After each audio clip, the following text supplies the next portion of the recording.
Muito bom, pessoal, estamos aqui, então agora já, muito bom, 4h40, o congresso está para terminar, mas a gente ainda vê isso aqui tudo muito lotado em Chicago, e eu tô aqui com um dos grandes nomes da cardiologia no Brasil, que vai falar aqui com o pessoal, nossos amigos da América Latina. Já fez highlights, já vi várias gravações dele hoje, já fez mapa mental, já ajudou a gente a fazer resumo e sumário. Pedro Barros, professor Pedro Barros, conta aqui pra gente um pouquinho do que aconteceu hoje, quais são as coisas que a gente deve levar para o primeiro dia do ACC para casa. Perfeito, Dickman. Então, prazer estar aqui com você, com os colegas do Brasil, da América Latina. E no Congresso American College sempre a gente tem uma expectativa de trials que podem mudar a nossa prática clínica. Eles são apresentados naquelas sessões de Late Breaking Clinical Trials. A gente inclusive fez um aquecimento, um esquenta do que poderia mudar a nossa prática, já sabendo quais eram os trials que seriam apresentados. E nesse primeiro dia, a gente teve aí a oportunidade, na primeira sessão, de ter um trial que foi o Warrior. De guerreiro? Guerreiro. Olha só. E aí, na verdade, guerreiro, porque eles foram avaliar o tratamento da doença coronária não obstrutiva, que é uma dificuldade nossa, aquele paciente que tem dor no peito, tem sintomas de isquemia miocárdica, às vezes até uma alteração no exame de isquemia, vai para o cateterismo ou para a angiotomografia e não detecta a obstrução. O que é que eu faço com esse paciente? Eles testaram uma estratégia de um tratamento intensivo, considerar como se fosse um paciente com doença obstrutiva, usando aí o máximo de terapia medicamentosa, comparado ao tratamento usual. A gente já tinha até comentado no nosso esquenta do ACC que haveria um desafio muito grande nesse estudo. Primeiro, porque dependendo da população, não seria uma população com uma taxa de eventos de risco tão alto para você conseguir detectar uma diferença. Apesar de ser uma população de maior risco, talvez o risco não seria tão alto para o tamanho do estudo. E um outro desafio é, se for de um risco mais alto, o paciente que é hipertenso, dislipidêmico, ele já usaria esse tratamento, então a gente não conseguiria identificar uma diferença significativa na estratégia de tratamento. E foi isso que aconteceu. O estudo foi neutro, ou seja, não detectou diferenças, mas a própria conclusão do autor, da autora, foi de que o estudo neutro tem que ser interpretado nesse caso como um estudo que não conseguiu demonstrar, não que não funciona. Perfeito.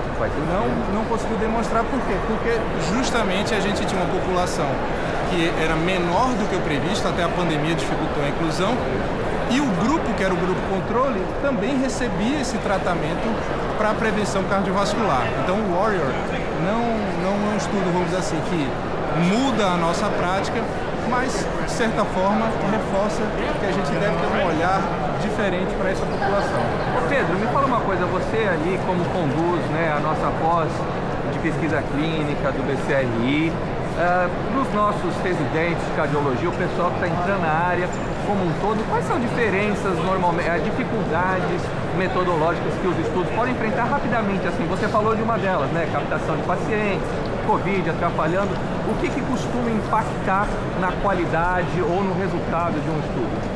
Então, quando a gente desenha um estudo, a gente, obviamente, além de ter uma situação que era relevante, nesse caso era uma situação relevante, uma situação nova, a gente não tinha uma evidência clara para a condução desses pacientes, ética, mas tem que ser viável, e aí nesse sentido a gente faz um cálculo de tamanho amostral, quantos pacientes eu precisaria para demonstrar ou ter segurança se aquilo ali funciona ou não. E isso a gente precisa saber primeiro, qual é o risco dessa população, ou seja, quanto mais eventos, é isso que vai direcionar o que a gente precisa para um estudo, é a quantidade de eventos. Então, se eu quero um estudo para reduzir risco de infarto, eu preciso de uma população que tenha infarto, senão eu não consigo demonstrar uma redução no risco de infarto. Se eu vou fazer um estudo também, e eu pretendo trazer uma redução desse tipo de desfecho, que é um desfecho duro, além de uma população de alto risco, eu vou precisar de um número muito grande de pacientes e um efeito de tratamento que vai também direcionar esse tamanho da amostra. Quanto maior for o tamanho do efeito desse tratamento, menor é a amostra. Quanto menor o efeito, maior a amostra. Para eu conseguir demonstrar essa diferença. Então são esses os pontos principais que a gente precisa. Quando a gente não tem isso, ou seja, o tamanho da amostra não é tão grande, ou eventualmente a taxa de eventos não foi tão grande, o número de eventos total, a gente pode ter um resultado que é o chamado estudo neutro, né? Um estudo que não mostrou uma diferença, mas não porque não funciona o medicamento, é porque eu não tive poder suficiente para avaliar. Perfeito. Qual o próximo highlight você traz pra gente hoje, Pedro?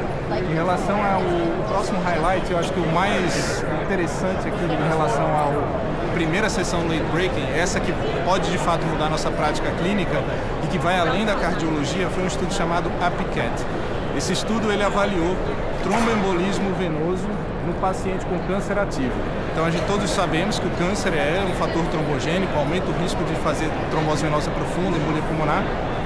E aí nesse cenário, quando a gente trata o paciente, os DOACs já são medicamentos que são utilizados, né, na prática clínica, os anticoagulantes orais de ação direta, só que após 6 meses havia uma dúvida. Será que eu suspendo? Será que eu mantenho? Será que eu posso reduzir a dose desse DOAC?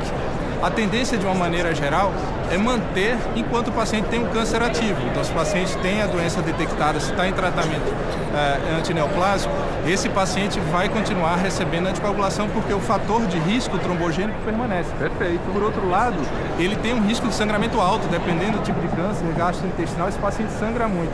Então, você manter uma anticoagulação plena por um tempo muito prolongado, isso pode gerar um risco desnecessário ao paciente. Então, uma balança, então. Uma balança, um equilíbrio, que o Renato chama de sweet spot.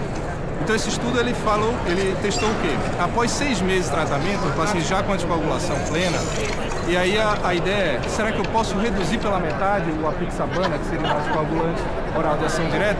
A gente já tem essa evidência clara para os pacientes que não têm câncer, mas será que no do câncer, paciente com câncer, eu posso reduzir pela metade? É seguro? E aí eles fizeram, isso é interessante, a gente discute muito na nossa pós-pesquisa clínica, um estudo de não inferioridade. Então o objetivo não era mostrar que a dose reduzida era melhor para a prevenção de trombose venosa profunda e embolia pulmonar. O objetivo era mostrar que ela era não inferior e, obviamente, provando a não inferioridade, avaliar também a segurança, porque é uma vantagem, você dá uma dose reduzida, você deve sangrar menos.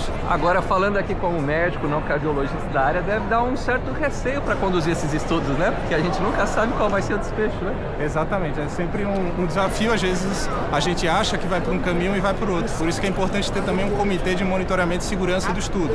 Se durante o andamento do estudo o resultado está indo numa direção diferente daquilo que a gente imagina, o estudo pode ser inclusive interrompido. Nesse caso não foi interrompido, foi até o final e mostrou algo que é muito importante, que deve mudar as diretrizes, deve mudar a nossa prática clínica. Você reduzir a dose pela metade, você atingiu a não inferioridade, ou seja, teve um benefício semelhante a manter a pixabana na dose plena e reduzir o sangramento. Então é isso que seria, vamos dizer assim, o desejável realmente nessa fase. E o câncer, com o avanço terapêutico, vem se tornando uma doença crônica. A gente precisa saber como conduzir esses pacientes a longo prazo. Às vezes o tratamento, o acompanhamento em relação ao câncer demora anos. E como é que eu vou conduzir esse paciente que teve uma trombose? Eu vou ficar mantendo ele numa anticoagulação plena, com risco de sangramento? Posso reduzir pela metade? Esse estudo vai ajudar a nossa prática clínica. Pedro, eu vou fazer um negócio aqui não ortodoxo, não usual, mas é que eu estou impressionado realmente com o tamanho deste monstro chamado ACC.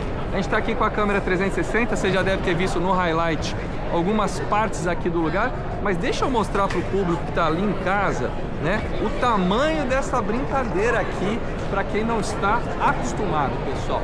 Dá uma olhadinha, o tamanho desse lugar aqui. Me fala uma coisa, Pedro, quantas pessoas costumam visitar esses congressos grandes como o americano e o europeu? São congressos que passam de 20 mil pessoas a 30 mil pessoas. São congressos que envolvem médicos, pesquisadores, indústria farmacêutica do mundo inteiro. Realmente o mundo para, é a nossa Copa do Mundo. Olha, pensando em medicina do estilo de vida, só de vir aqui você já dá uns 10 mil passos só de aperar a aula, pelo amor de Deus. Olha só, é muita indústria, muito patrocinador, muita coisa muito interessante, pessoal. Dá uma olhada. A gente está no momento oportuno para caminhar, porque está no finzinho do dia, mas no começo do dia, isso aqui você não consegue nem andar direito. Eu nunca vi tanta gente junta. Vamos voltar aqui, pessoal. E vamos lá, tem algum highlight pra gente terminar o dia? E aí eu chamo vocês, pessoal, o nosso portal TryMMD também foi lançado, ou seja, hoje a gente está em toda a América, América do Norte, América Central, América do Sul. A gente consegue congregar esse ecossistema enorme, né? De saúde, pesquisa, knowledge, integração e comunidade médica. E aqui neste ACC, a gente trazendo esses highlights do front, né, do que está acontecendo de fato na cardiologia. O dia escolhe o highlight que você vai desejar falar para o pessoal e convide eles ali para conhecer, né, e acessar o site e ver todas as outras notícias que a gente já produziu. Perfeito. Eu acho que assim, o último highlight que eu gostaria de destacar aqui é de um estudo que a gente já tinha o resultado dele previamente divulgado, que é o estudo SOUL, que é com semaglutida oral. Então, obviamente, a semaglutida, né, os análogos GLP-1, agonistas do receptor GLP-1, eles são medicamentos que têm um impacto muito grande em termos de saúde cardiovascular, isso já muito bem demonstrado, mas eles eram utilizados habitualmente de forma injetável. Então, a semaglutida oral, embora ela já tivesse um espaço no tratamento dos pacientes diabéticos, de pacientes obesos, ele não tinha uma evidência clara do benefício cardiovascular. Ele tinha um estudo chamado Pioneer 6, que foi um estudo para avaliar a segurança cardiovascular. E se mostrou seguro até com sinais positivos, mas não tinha tamanho, poder, que a gente tinha falado antes, para mostrar esse benefício de forma clara. E aí o SOUL mostrou isso, conseguiu demonstrar uma redução de 14% no triple endpoint, morte cardiovascular, infarto e AVC, de uma forma muito consistente. E o legal desse estudo, Dickmann, é que um quarto dos pacientes entraram no estudo já usando o inibidor de SLT2. Eram pacientes diabéticos de alto risco cardiovascular. Ou seja, já bem tratados com o inibidor de SLT2. Durante o andamento do estudo, 50% dos pacientes chegaram a usar o inibidor de SLT2 e, on top, acima disso, acrescentando a semaglutida oral, houve benefício cardiovascular. Ou seja, tudo para dar errado e ainda assim deu certo.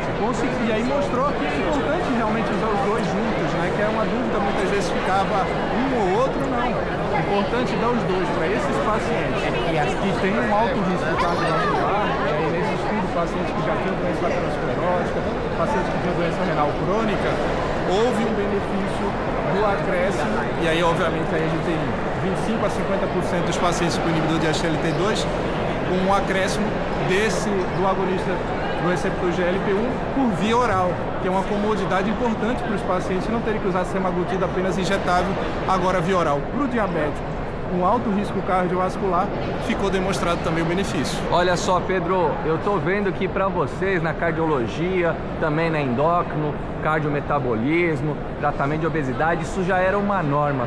Mas eu digo também, fazendo essa translação para outras áreas, na psiquiatria, os agonistas de GLP-1, né, tanto esses simples quanto os duplos com GIP agora e os triplos que estão em caminho, né, eles têm mostrado melhora de sintomas psiquiátricos, diminuição de interleucina 1, interleucina 6, fatores de necrose tumoral, melhora de neurogênese, melhora de sintomas, ou seja, realmente é uma classe de medicações que veio para revolucionar não só a cardio, a endócrino, mas a área do sistema nervoso central também. Então, para quem gosta, para quem curte a área da psiquiatria, neurologia, os estudos agora saindo com diminuição de risco de doenças neurodegenerativas, melhora de prognóstico, melhora de sintomatologia, né? Ou seja, isso realmente não é o futuro, já está sendo presente e agora a gente tem tido uma demonstração cada vez maior. E agora você falando disso, do estudo SOUL, né, da semaglutida oral, mostrando que não importa a via de administração, os benefícios parecem estar presentes pelo mecanismo de ação em si, e não necessariamente com a via subcutânea. Muito legal, Pedro. Existem algumas diferenças assim, em termos de efeito da via oral para a via subcutânea, particularmente perda de peso, mas essa demonstração do benefício cardiovascular, tendo a opção alternativa da via oral, ela é muito importante. E aí, Dickmann, só para aproveitar o nosso tour aqui, esse main tent é onde são apresentados... Eu vou girar a câmera para o pessoal ver aqui. Os Late Breaking Clinical Trials. Então é um auditório com milhares era aqui que você tava, né? de lugares. Muito bom. E que são apresentados esses grandes trials. Muito bom, gente. Então a gente vai encerrando por aqui o dia de hoje. Muito highlight escrito. Agora esses vídeos também para vocês, pessoal. A gente tem muita novidade chegando, continua ligado aí no nosso canal, na nossa comunidade médica aqui da MedIQ. Nossos colegas todos da América Latina, vamos também deixar a versão em espanhol e em português. E a gente acompanha então isso, hoje mais um dia, fechando aqui 5 da tarde, o pessoal já expulsando a gente dos lugares, tá?